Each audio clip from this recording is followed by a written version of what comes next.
Graça e paz, meu amado irmão, minha amada irmã, mais uma manhã para louvor da glória do Senhor. Nessa manhã vamos estar estudando mais uma vez a palavra de Deus, entendendo o que é uma igreja que ama. E antes de nós começarmos a refletir acerca da palavra de Deus, vamos estar orando.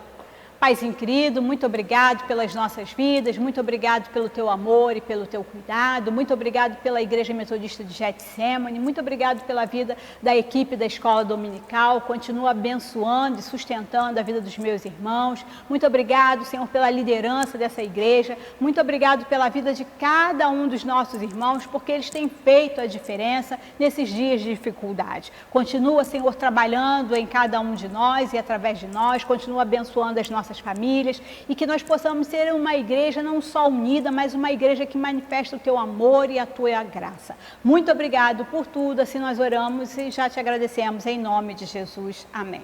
Amados irmãos, nessa manhã nós vamos falar sobre uma igreja que ama. Então, a primeira coisa, vamos abrir lá em 1 Coríntios, capítulo de número 12.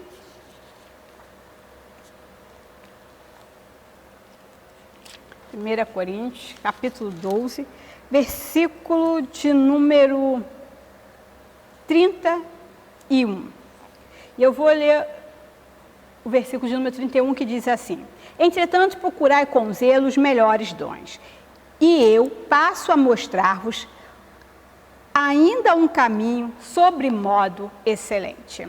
Eu gosto muito do texto de Coríntios 13, eu costumo usar ele em vários momentos, né, da caminhada da igreja, principalmente na preparação dos casais que estão pretendendo realizar as núpcias, as bodas, né? Então, eu vejo que é um ensinamento muito especial para as nossas vidas e ele fala de um caminho que é um caminho sobremodo excelente, que é um caminho muito bom. E que caminho é esse que a igreja do Senhor precisa aprender e precisa viver esse caminho? O caminho que Paulo está falando, né, que apesar acerca dos dons espirituais, apesar da unidade da igreja, que a igreja realmente ela precisa ter os dons, manifestar os dons do Espírito, a igreja precisa estar unida num só propósito, trabalhando e entendendo que um depende do outro, que a mão sem o braço ele não tem serventia, assim como o braço sem o tronco também não, e que eu dependo da minha cabeça,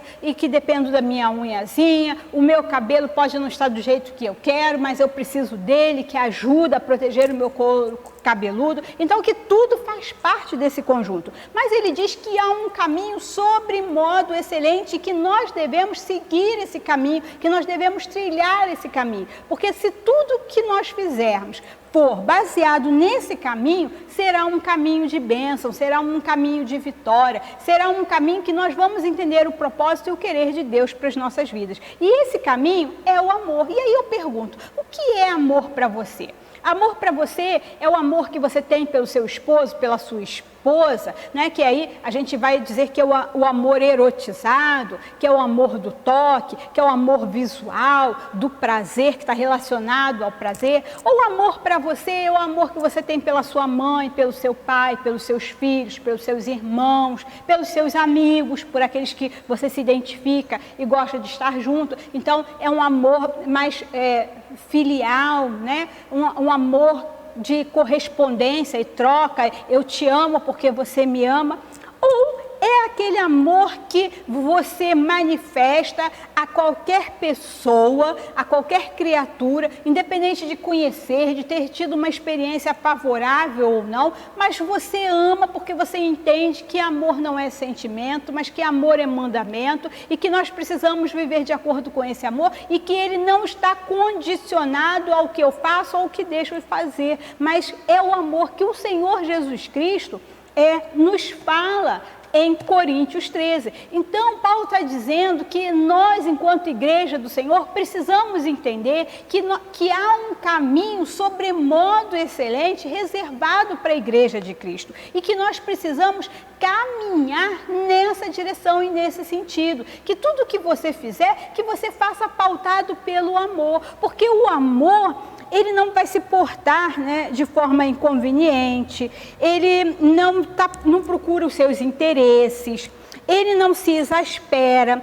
Então, se você faz com amor, ele não vai ficar ressentido do mal, ele não vai se alegrar com a injustiça, mas quando você age com amor, ele se regozija com a verdade. Quando você faz com amor, ele tudo sofre, ele tudo crê, ele tudo espera e ele tudo suporta, porque o amor jamais acaba, porque a fonte de todo bem, a fonte desse amor é a pessoa do Senhor Jesus Cristo. Então, se eu tenho a presença de Deus na minha vida, eu tenho esse amor, e esse amor é uma fonte inesgotável. Então, a igreja precisa entender que ela, onde ela está inserida, ela precisa manifestar a graça, ela precisa manifestar os dons, independente das pessoas merecerem ou não. E às vezes a gente quer condicionar.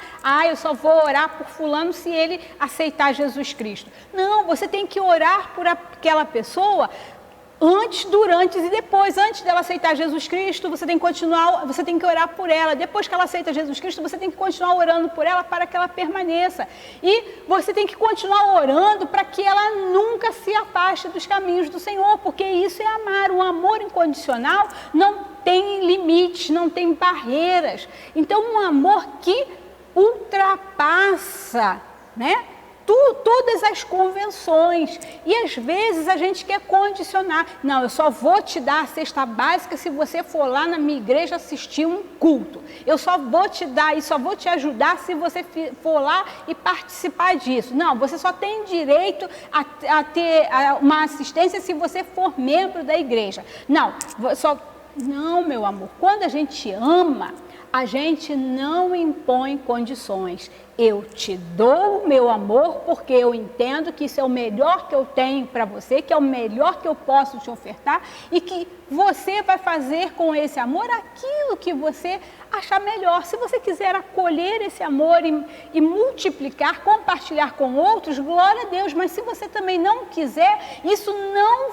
vai me entristecer, não vai me desanimar, porque eu preciso continuar amando. Então, a igreja do Senhor, ela precisa entender o seu lugar e o seu papel no mundo.